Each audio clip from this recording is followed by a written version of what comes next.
Oke, assalamualaikum warahmatullahi wabarakatuh. Selamat pagi anak-anak. Bagaimana kondisinya pada pagi ini?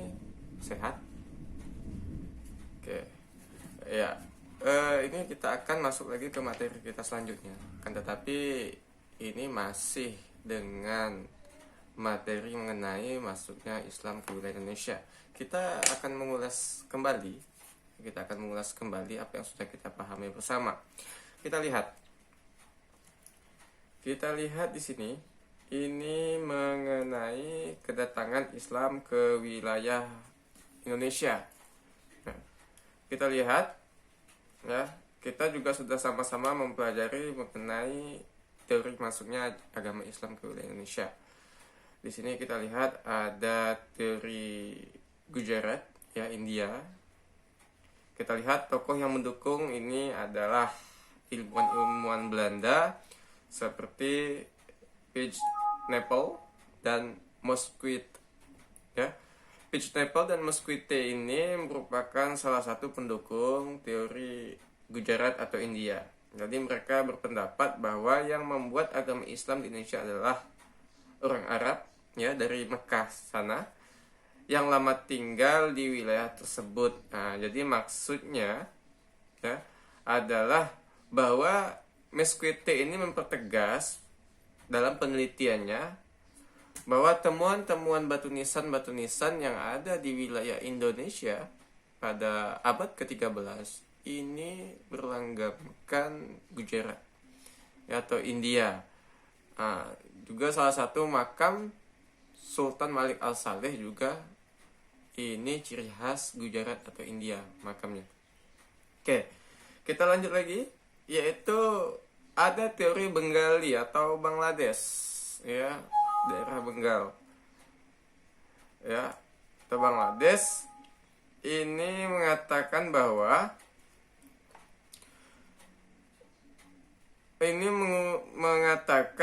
Islam ini berasal dari wilayah Bengali. Jadi Islam di Indonesia, ya, Islam di Indonesia ini berasal dari wilayah Bengali atau Bangladesh. Selain itu juga mengumumkan bahwa batu nisan Malik Al-Saleh memiliki banyak persamaan dengan batu nisan di Bengali. Jadi wilayah Gujarat, India, Bangladesh, dan Indonesia ini memiliki batu nisan yang hampir sama bentuknya. Itu. Tetapi di teori ini tidak banyak bukti-bukti yang mendukung. Lalu selanjutnya ada teori Persia. Nah, teori Persia ini dasarnya adanya perkumpulan orang Persia di Aceh sejak abad ke-15. Jadi kalau kita ketahui abad ke-15 adalah pada tahun 1400-an Masehi. Pada saat itu pemakaian gelar syah, ya, gelar syah yang biasa digunakan di Persia juga pernah digunakan raja-raja persamaan budaya Persia Indonesia. Jadi penggunaan nama syah di belakang nama, ya, ini merupakan salah satu ciri khas orang Persia, ya. Lalu ada teori pantai Coromandel di wilayah India. Ini juga tidak terlalu banyak bukti. Ketika kita bicara tentang masalah India, ya, kita akan bicara tentang masalah Gujarat, teori-teori India ini. Ini dikemukakan oleh Thomas W. Arnold dan Morrison. Islam datang ke Indonesia melalui, ya, Coromandel dan Malabar. Jadi teori ini adalah ketidakmungkinan Gujarat menjadi sumber penyebaran Islam ketika itu, karena Gujarat pada saat itu menjadi pusat perdagangan Timur Tengah dengan Nusantara. Ya, tetapi juga ada, ya, teori yang mengatakan bahwa, ya, pada masa itu, pada abad ke-13 itu, Islam di Gujarat itu tidak banyak. Bagaimana mungkin Islam di wilayah Indonesia ini disebar oleh pedagang-pedagang Gujarat, padahal pada saat itu Gujarat juga mayoritas menganut agama Hindu. Nah, jadi ini juga salah satu teori yang menentang adanya teori Gujarat yang mengatakan bahwa Islam berasal dari wilayah India dalam penyebarannya ke wilayah Indonesia. Lalu kita lihat lagi teori Mekah, ya. Teori Mekah ini bahwa Islam di Indonesia datang dari sumbernya langsung. Nah, jadi Islam ini datang ke wilayah Indonesia pada abad ke-7, ya, pada masa Rasulullah Shallallahu Alaihi Wasallam ini masih hidup. Teori ini didukung oleh Nakwid Al-Attas, ya, Buya Hamka, Kaiser, Muhammad Yunus Jamil, dan Crawford. Dasar teori ini adalah keterangan yang menyatakan bahwa pada abad ke-7 orang Islam, ya, dari wilayah Mekah sana telah ada di pantai barat Sumatera. Nah, jadi pantai Barus. Ya, jadi pada abad ke-7 Islam juga sudah menyebar ke wilayah Indonesia. Ini juga dibuktikan bahwa ada salah satu kerajaan Kalingga yang dipimpin oleh Ratu Sima. Ini juga sudah memeluk agama Islam.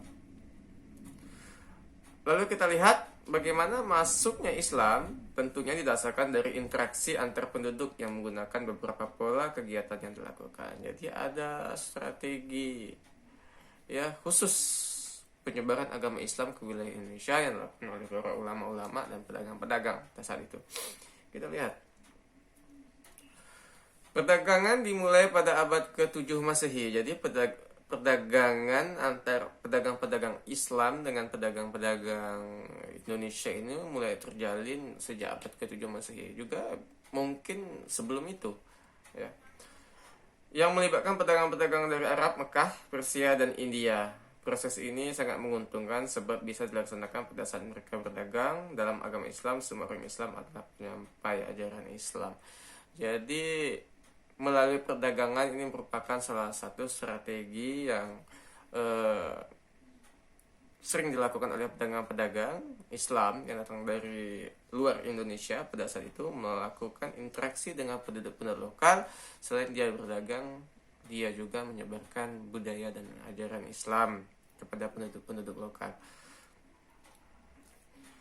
Oke, lalu melalui perkawinan, ya, para pedagang mulai membentuk keluarga dengan mencari menikahi para penduduk lokal. Ya, jadi selain melakukan perdagangan, mereka juga melakukan, ya, interaksi, ya, asimilasi dengan metode pernikahan atau perkawinan. Dengan cara seperti itu, otomatis apabila dia menikah, maka anak dan istrinya akan menganut agama yang sama. Seperti itu. Misalnya Sunan Ampel dengan Nyai Manila. Adanya proses ini menyebabkan penyebaran agama Islam berjalan lancar karena keluarga hasil perkawinan akan bentuk keluarga Muslim. Nah, maka nanti melalui perdagangan dan pernikahan ini akan banyak sekali komunitas-komunitas atau kelompok-kelompok keluarga Muslim yang ada di berbagai daerah-daerah tertentu, khususnya di daerah-daerah pesisir pantai, baik itu di Sumatera maupun di Pulau Jawa. Dan ini tidak menutup kemungkinan akan menyebar ke wilayah-wilayah lain. Makanya nanti kita akan lihat banyaknya kerajaan-kerajaan atau kesultanan-kesultanan Islam ini wilayahnya itu di tepi-tepi sungai, di tepi-tepi laut, ya. Karena memang ajaran agama Islam ini memang berkembangnya itu dulunya di wilayah pesisir. Lalu pendidikan, para tokoh Islam menyelenggarakan pendidikan melalui pondok pesantren. Jadi kita waktu agama Hindu Buddha kita juga sudah mengetahui bersama-sama bahwa pendidikan atau ajaran pada agama Hindu Buddha ini mengutamakan ajaran budi pekerti, ya, dengan tempat pendidikannya dikenal dengan istilah asrama, ya. Dan begitu juga pada masa Islam, pendidikan ini yang asrama ini diganti dengan pesantren, ya. polanya sama dan ajaran budi pekerti, ajaran tauhid, ya, itu lebih diutamakan kepada santri-santri atau siswa-siswa pada saat itu. Dan ajaran itu saat ini masih berlaku. Pas santri inilah nantinya Islam akan disosialisasikan di tengah-tengah masyarakat. Makanya dengan adanya pendidikan, makanya akan bermunculan para santri atau siswa-siswa yang nanti kelak akan menyebarkan atau menyiarkan Islam ke wilayah Indonesia. Jadi sebenarnya Islam masuk ke wilayah Indonesia ini dengan jalur damai. Jadi kita ketahui bahwa akhir-akhir ini perbedaan agama menjadi salah satu polemik bagi masyarakat Indonesia yang menjelekkan agama A dan agama B. Ya, itu ketika kita mengetahui sejarah, kita akan mengetahui bagaimana masuk dan berkembangnya ajaran-ajaran yang ada di wilayah Indonesia, sehingga kita tidak mudah terprovokasi oleh berita atau media-media yang memang tidak bertanggung jawab. Kita lihat selanjutnya. Lalu ada ajaran tasawuf. Ya, ajaran tasawuf ini ajaran untuk mengenal dan mendekatkan diri kepada Allah. Dan ini merupakan ya salah satu ilmu bagaimana kita mendekatkan diri kepada Sang Maha Pencipta. Walaupun ajaran tasawuf ini tidak berasal dari wilayah aslinya, tetapi ajaran tasawuf ini berkembang ke wilayah-wilayah di luar Mekah, ya khususnya di wilayah Persia, Gujarat, bahkan di Indonesia. Nih, sehingga memperoleh hubungan langsung secara sadar dengan Allah Subhanahu wa taala dan memperoleh ridhonya. Jadi bagaimana kita berinteraksi kepada Sang Maha Pencipta, ya ini merupakan salah satu ajaran ilmu tasawuf. Ya, tapi kadang juga ilmu tasawuf ini juga dikombinasikan dengan kebudayaan lokal masyarakat setempat. Itu. Bukti mengenai hal ini, ya ilmu tasawuf ini dapat kita ketahui dari sejarah Banten, Babat Tanah Jawi, dan hikayat Raja-Raja Pasai. Jadi ketika kita baca tentang hikayat Raja Pasai itu banyak sekali tentang ajaran-ajaran tasawuf yang mendasarinya. Lalu lanjutnya di politik, ya. Jadi di Hindu Buddha juga ada politik, ya. Jadi ketika raja atau kultus dewa raja ini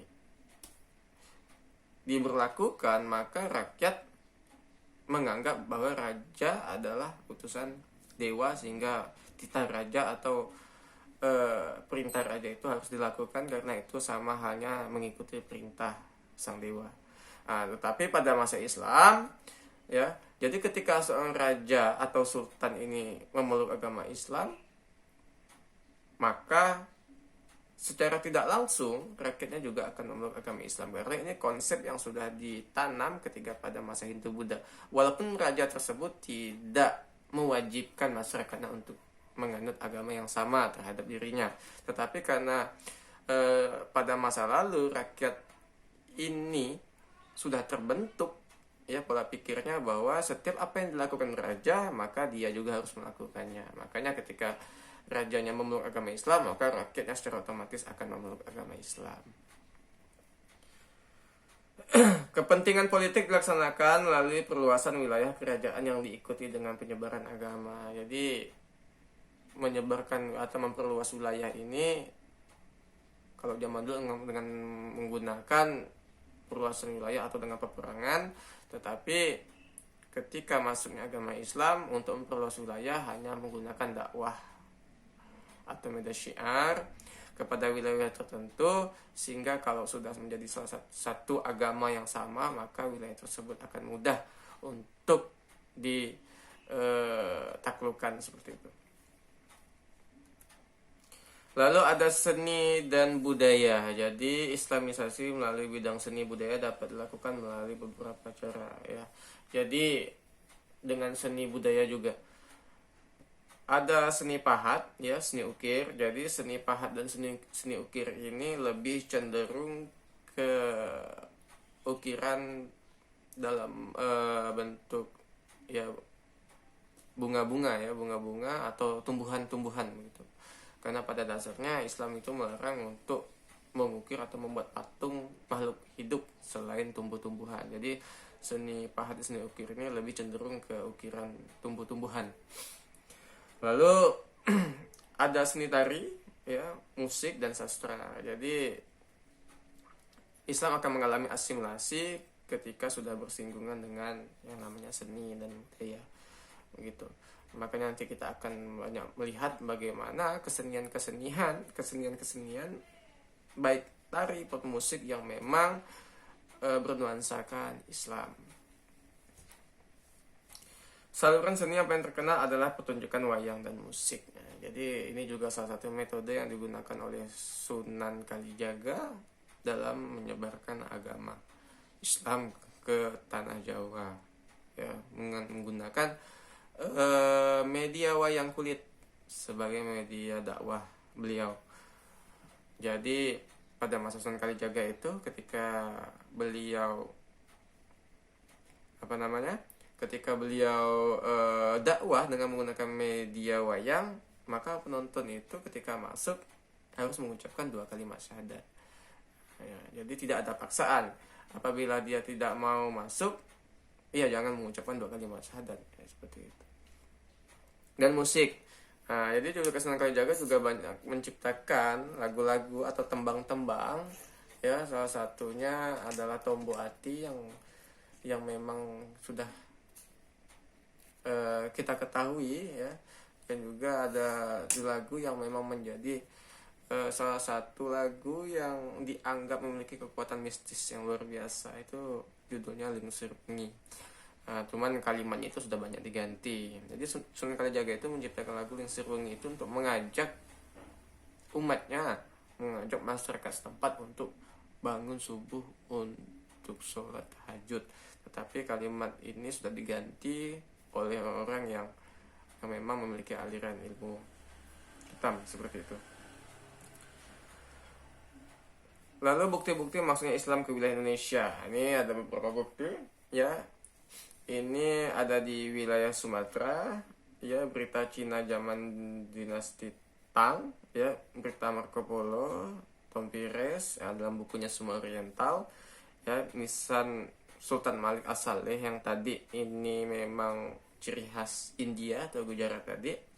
Berita dari Ibnu Battuta, ya, di Jawa, batu nisan Fatimah binti Maimun di Gresik, ya, makam Syekh Maulana Malik Ibrahim, ya. Nisan kubur Situs Troyo Trowulan, berita Mahuan, ya, berita Tompires. Di Kalimantan ini ada Hikayat Banjar, Hikayat Kutai, ya. Di Maluku ada Tompires lagi dan juga Antonio Galvao, ya, Hikayat Tanah Itu. Sulawesi, Tompires lagi, ya, Hikayat Kutai. Jadi banyak sekali Tompires, ya, karena beliau ini adalah salah satu kalau kita kenal saat ini adalah salah satu tenaga medis. Jadi beliau ini mengelilingi dunia hanya untuk mencari ramuan obat-obatan yang diperlukan, karena di wilayah Eropa pada saat itu rentan sekali yang namanya penyakit. Nah, jadi beliau ini juga salah satu tim medis atau dokter yang saat ini beliau berkeliling dunia ini mencari obat-obatan yang memang dia selalu ditugaskan oleh kerajaan, ya, di wilayah Eropa sana untuk mencari ramuan obat-obatan yang cocok. Oke, sampai di sini saja penjelasan dari saya. Semoga bermanfaat, ya. Selalu jaga kesehatan, tetap stay di rumah masing-masing, jangan keluar bila tidak perlu. Semoga kita bisa bertemu dan berkumpul lagi di kelas kita masing-masing. Saya akhiri dan saya ucapkan terima kasih. Assalamualaikum warahmatullahi wabarakatuh.